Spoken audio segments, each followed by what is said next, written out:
Monsieur le maire, vous avez une obsession sur votre organe. Des excuses, Les échanges étaient houleux, la tension dans l'air et les arguments volaient bas. Ce qu'on a annoncé comme une séance ordinaire du conseil municipal de la ville de Québec a tout fait de tourner à la critique sans réserve des 1500 jours de l'administration Labaume à l'hôtel de ville de Québec. Le choc des idées et des points de vue en provenance d'un côté comme de l'autre a d'ailleurs poussé le président de séance à couper certains micros.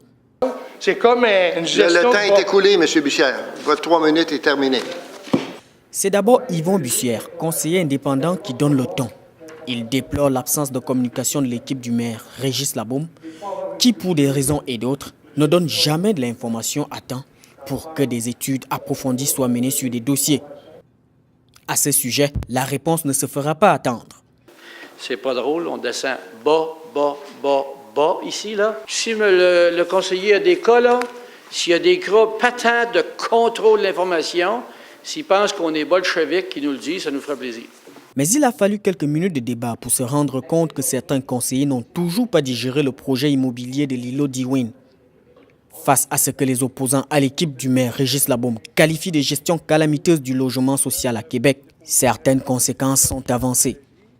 C'est de plus en plus difficile pour les familles, Monsieur le Président, de s'acheter une propriété sur le territoire de la Ville de Québec, que les familles s'en vont à Sainte-Brigitte-de-Laval, à Shannon, à Sainte-Catherine-de-la-Jacques-Cartier, etc.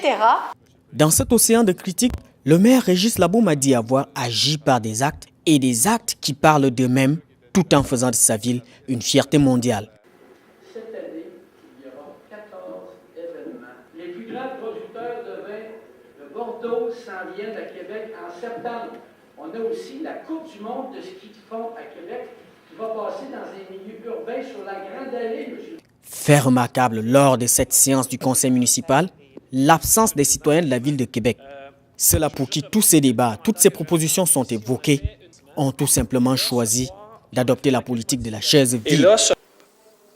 Malgré quelques tensions ayant ponctué les échanges, les travaux du conseil municipal ont pris fin dans une belle ambiance. Plusieurs propositions ont été adoptées, notamment celle autorisant à soumettre au conseil d'agglomération la nomination de nouveaux membres du conseil d'administration de l'aéroport de Québec. Depuis l'hôtel de ville de Québec, je suis Joseph Tiano, Meunier.